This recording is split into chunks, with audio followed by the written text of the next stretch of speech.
Hello friends, কী অবস্থা সবার? সবাইকে শুভেচ্ছা জানি। আরও একবার আমার এই নতুন ভিডিওতে আপনাদের স্বাগতম জানাই। আশা করি সবাই ভালো আছেন। আপনাদের দোয়া নিয়ে আমিও ভালো আছি। এখন বাজে 9:35 অর্থাৎ 9:30। আমাদের এই ময়মনসিংহ শহরে যথেষ্ট কুয়াশা এখনও রয়েছে।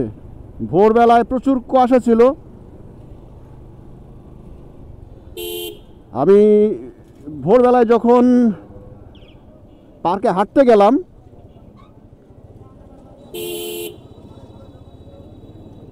মানে নদীতে এত কুয়াশা যে আসলে 10-15 ফিটের মধ্যে কিছুই দেখা যাচ্ছিল না। আর এই সেই কুয়াশা এখন পর্যন্ত রয়ে গেছে। থাম্বনেইল দেখে কিছুটা বুঝে গেছেন যে আসলে আপনাদের সঙ্গে কোন বিষয়টা নিয়ে আমি আলোচনা করার জন্যে আজকের এই ক্যামেরাটা অন করলাম। গত কয়েক সপ্তাহ যাবৎ আসলে আমাদের বাইকারদের মধ্যে একটা কেমন জানি মানে একটা ভাব চলে এসেছে, যেটা আমার কাছে মোটেও ভালো লাগে না। আর সেটা হলো যে আমরা এক একজন বাইকার এক একজনকে বিভিন্ন ব্র্যান্ডের দালাল, তারপরে মানে যা তা আসছে, যে যেভাবে যাকে আমরা ছোট করতে পারতেছি আমরা সেভাবেই করার চেষ্টা করছি। মানে আমার জানা মতে আমরা আমাদের পছন্দ অনুযায়ী আমরা আমাদের বাইক সিলেকশন করি, ব্র্যান্ড সিলেকশন করি এবং সেই বাইকটা নিয়ে অনেকে আমরা টুকটাক আলোচনা করি। কিন্তু ইদানিং দেখা যাচ্ছে যে আসলে আমি একজন বাইকার হিসেবে আরেকজন বাইকারের যেভাবে কি বলে দুর্নাম করছি, রটনা রটাচ্ছি বা তাকে ছোট করার চেষ্টা করছি, সেটা লজ্জাজনক। আমরা যারা আমাদের প্রয়োজনে আমাদের বাইকগুলোকে আমরা ক্রয় করি এবং সেটা ইউজ করি, সেটা আসলে কারোর পয়সায় আমরা ক্রয় করি না। এটা হলো প্রথমত। দ্বিতীয়ত, যে আমাদের একটা বাইক ক্রয়ের পর সেটার যে সার্ভিস বা পার্টসের অ্যাভেলেবিলিটি, এইসব অনেক বিবেচনা করে আমরা একটা বাইক চয়েস করি বা বাইকের ব্র্যান্ডটাকে চয়েস করি। এগুলো নিয়েই মূলত ভালো মন্দ আমরা আমাদের এই ব্লগগুলায়, বিশেষ করে যারা মোটো ব্লগ করে, অনেকেই এই বাইক রিলেটেড বাইকের ভালো মন্দ দিক নিয়ে কথা বলে। আর এই কথা বলাটা মানে যেহেতু আমার ব্যক্তি স্বাধীনতা আছে, কথা বলার স্বাধীনতা আছে, মত প্রকাশের স্বাধীনতা আছে, আমি বলতেই পারি। আর এই বিষয়গুলো নিয়েই এখন একজন বাইকার দেখলাম আরেকজন বাইকারকে দালাল বলছে, লবণ কোম্পানির দালাল, এই সেই ব্লা ব্লা ব্লা। এটা আসলে মোটেই ভালো না। যখন রাস্তায় বের হই, আমাদের এই বাইকার কমিউনিটিতে কিছু বাইকার, মানে কি বলবো, এটা বাইকার না কি আসলে রেসার, কিছু রেসার বাই ব্রাদাররা আছে এই বাইকিং কমিউনিটিতে, যারা আসলে বাইক দেখলেই তার সাথে প্রকাশ্যে না হোক, মানে ভিতরে ভিতরে সে একটা রেস করার মেন্টালিটি নিয়ে সে বাইক রাইড করে এবং একজন বাইকারকে আসলে সে কোনো অপশনই দিতে চায় না। মানে ঠেলা ঠুইলা চাপায়া চুপায়া যে যেভাবে পারে, অনেক সময় ও যে আমার পিছনে একজন আসতেছে, আমি বলতেছি হয়তো তার এটা প্রয়োজন হইতে পারে। আসলে এরা তরুণ, এরা জানে না এবং কোন বাইক দিয়ে কোন বাইকের সাথে রেস করা যায় সেটা ধারণাও অনেক সময় তাদের ভিতরে থাকে না। অনেক সময় দেখা যায় যে আসলে ডিসকভার বাইক নিয়েও R15-এর সাথে তারা টক্কর দিতে যায়। আমাদের উচিত একজন বাইকার হিসেবে আরেকজন বাইকারের পাশে থাকা, তাকে সাপোর্ট করা, হেল্প করা। তাহলে আমাদের এই বাইকিং কমিউনিটিটা একটু শক্তিশালী হবে। এমনিতে আমরা জানি বিগত বছরে বাইকারদের উপর কত কিছু চাপানো হয়েছে, সেটা ইচ্ছাকৃতই হোক আর অনিচ্ছাকৃতই হোক, বাইকারদের ভালোর জন্যই হোক আর মন্দের জন্যই হোক। সেটা দেখেছি যে আমাদের বাইকের গতির যে লিমিট, স্পিড লিমিট, সেটা একটা পর্যায়ে বেঁধে দেওয়া হয়েছিল, সেটা পরে আর আসলে বাস্তবায়ন হয় নাই। মানে এই যে বাইকের সিসির লিমিটটা বাড়ানো, সেটা করতে গিয়েও প্রচুর প্রচুর ভোগান্তির শিকার হয়েছে। এই আসলে যেদিক দিয়ে যেতে চাচ্ছিলাম সেখানে প্রচুর জ্যাম। এখন এদিক দিয়ে যেতে পারবো কিনা এখনও দেখা যাচ্ছে এরকমই অবস্থা। যা বলছিলাম যে বিগত সময়গুলোতে আমাদের বাইকারদের জন্য বিভিন্ন ধরনের নিয়ম তৈরি করা হয়েছিল,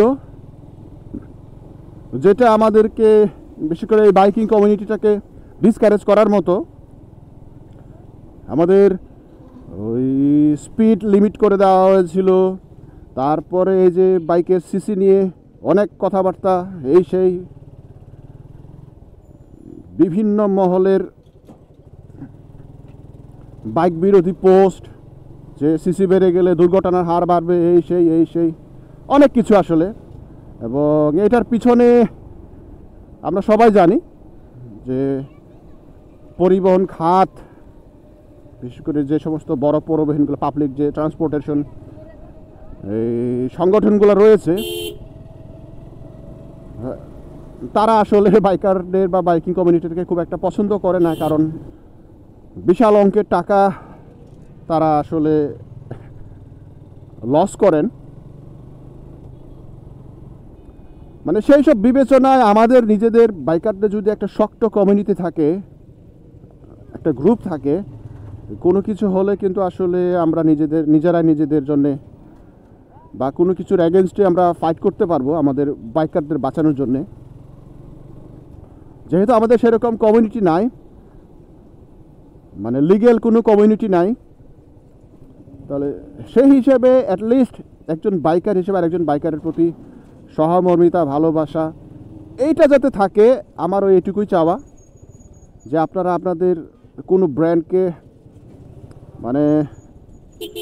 ব্র্যান্ডকে ওই অর্থের বিনিময়ে প্রমোট করতে গিয়ে, ভাই আপনি ওই বাইক সম্পর্কে ভালো বলেন, সমস্যা নাই, কিন্তু একজন বাইকারকে ছোট করাটা মানে খুবই খারাপ কাজ। আমরা যখন উপর দিকে থুতু ফেলি সেটা নিজের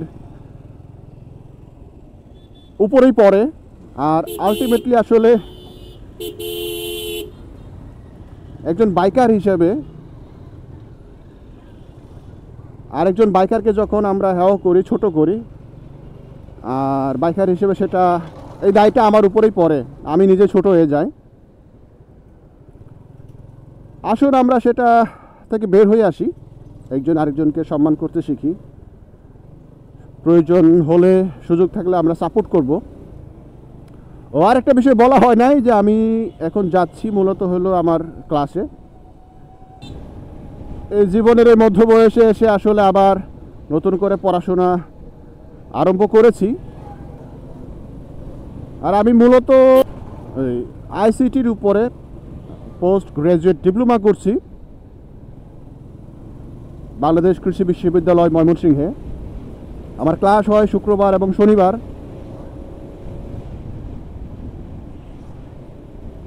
মূলত ক্লাসেই যাচ্ছি, আর এই যেতে যেতে আমার এই যে ফিলিংসটা আপনাদের সাথে শেয়ার করলাম। আচ্ছা, যাই হোক, আমার এই শেয়ারিংটা কেমন লাগলো আপনাদের? হয়তো পক্ষে বিপক্ষে আপনাদের অনেক যুক্তি থাকতে পারে। যদি আমার এই মতামতের বিপক্ষে বা পক্ষে আপনাদের কোনো যুক্তি পরামর্শ থাকে, আপনারা কমেন্টসে সেটা জানাতে পারেন।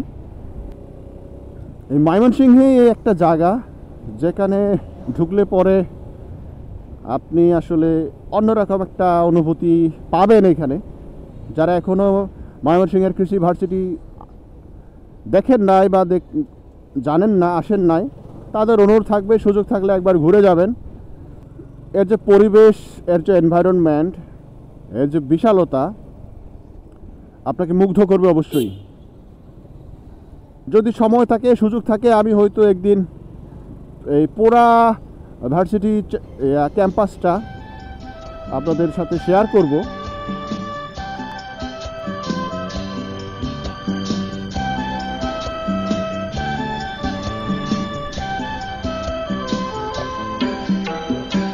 Hay ông mong ký ata abri sendeng getaku anseng beyarona chika songo gongin oksik soro krang katsin siring song mau rokuna mengduramani kapaku ঘুরে আর যাবো না আজকে ভিতর দিয়ে চলে যাই ketang rom thal beya balwarang gitsak gitsak anbil beyam rang kusiyong erotuka panana cikrip pangrang kasanan ngabewal rang dengol kram siode salgi nikit domana nikat managisiko duramani kasina britareko. So friends, আমি আমার এই ক্যাম্পাসে এসে পড়েছি প্রায়। আমার এর video আমি আর দীর্ঘায়ু করব না, এখানে শেষ করব। ভালো থাকবেন, সুস্থ থাকবেন, ভালো লাগে একটা লাইক দিবেন, শেয়ার করবেন। দেখা হবে পরবর্তী কোনো ভিডিওতে। সে পর্যন্ত ভালো থাকবেন, সুস্থ থাকবেন, নিরাপদে থাকবেন। টাটা।